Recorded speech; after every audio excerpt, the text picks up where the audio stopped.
बिस्मिल्लाहिर्रहमानिर्रहीम अस्सलाम वालेकुम गाइस, क्या हाल है जी? ठीक ठाक हो? सब खैरियत है जी? इंसान दे बहुत सारे दिन ऐसे होंगे ने बड़े ਜਿਹੜੇ बहुत इंपोर्टेंट दिन उस महसूस करदा। एक तो वो दिन जिस दिन वो पैदा होंदा, हर साल उन्होंने याद रखदा।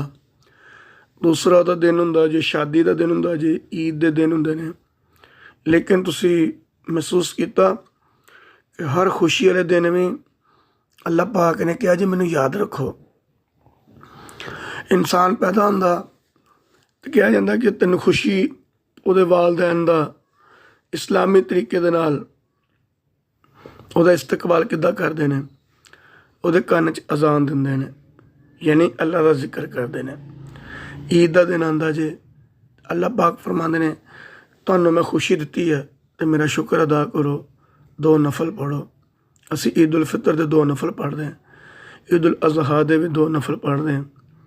और इस तो बाद जुमातुल मुबारक का दिन आंदा जे, ਉਹਦੇ अंदर भी देख लो अल्लाह पाक फरमाते ने 2 रकत जी सानू अजाफी मिलती है, वो फर्ज असी पढ़ते हैं। जोर दियाँ अगर 12 ने तो जुमातुल मुबारक दियाँ 14 ने। इस तरह अल्लाह पाक रमज़ान के मुबारक दिन देंदे ने, ਉਹਦੇ अंदर अजाफी इबादत अल्लाह नूं याद। मकसद की है कि असी पूरी जिंदगी के अंदर अल्लाह नूं कदी भुल्लीए ना, अल्लाह नूं याद रखिए। अल्लाह पाक ही है साडा हामी और नासर, और अल्लाह पाक ही सानूं देन वाला।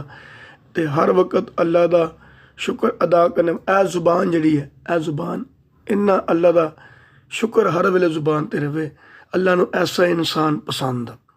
असी अल्लाह ते ईमान लैके आए, और इस्लाम कहता कि हर वक्त अल्लाह नूं याद रखो। ते असी अल्लाह नूं याद करने वाले बन जाइए।